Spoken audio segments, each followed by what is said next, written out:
encore une fois regrettable. Pour l'honorable Apébon, pourquoi n'avoir pas laissé les gens manifester? Comme je l'ai dit dans mon intervention, le 30, il y a eu une manifestation.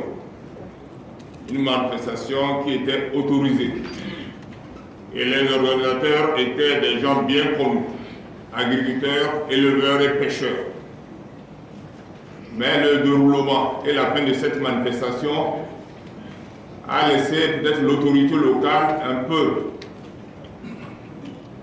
sceptique, un peu réservée sur la deuxième manifestation qui était projetée pour le 6 et qui était organisée par une association dénommée One Block.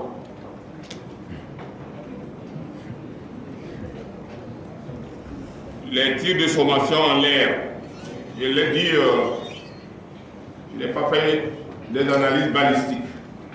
Mais ce que je sais, lorsque vous effectuez un tir, même en l'air, la balle ne meurt pas en l'air, elle retombe. Malheureusement, peut-être, c'est en retombant que ces manifestants ont été touchés. J'ai dit, un manifestant a reçu la balle à la tête.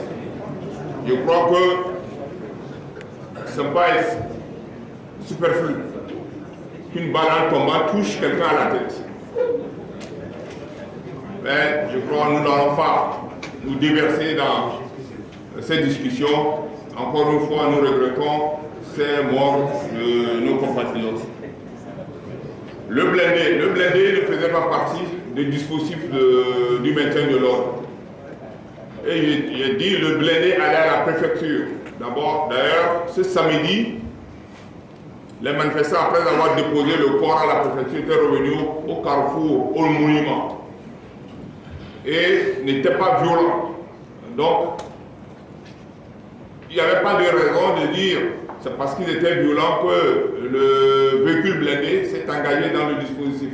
Le véhicule blindé avait la mission d'aller à la préfecture pour assurer la protection de ce point sensible. Nous le regrettons. Il y a eu un problème technique qui a fait que le véhicule n'a pas pu freiner, prendre son passage et a occasionné cette perte en vie de nos compatriotes.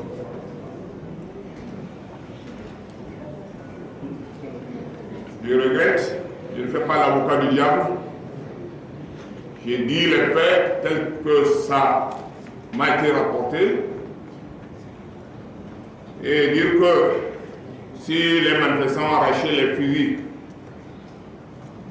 des forces de sécurité, combien de personnes ou combien de gendarmes de policiers ont-ils tués?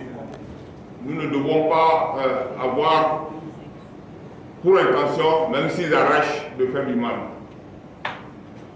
Un fait réel, ils se sont accaparés de 3 fusils des forces de sécurité qui ont été retrouvés. Nous rendons grâce à Dieu pour ça. Aucune intention de tuer, aucune intention de tuer. Et à Mango, nos compatriotes sont aussi comme nos compatriotes de Lomé. La gestion du maintien de l'ordre Lomé n'est pas d'une façon civilisée et à Mango d'une façon sauvage. Nous appliquons les mêmes formules pour gérer les manifestations. Pourquoi un préfet sait? Le préfet, c'est un citoyen togolais qui peut être appelé à assurer les responsabilités partout où besoin sera.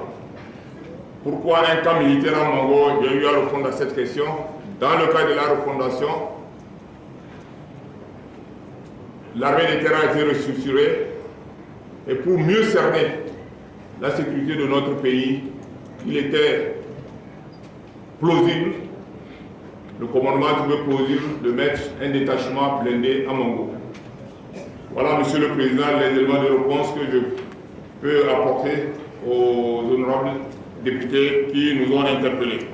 Je vous remercie.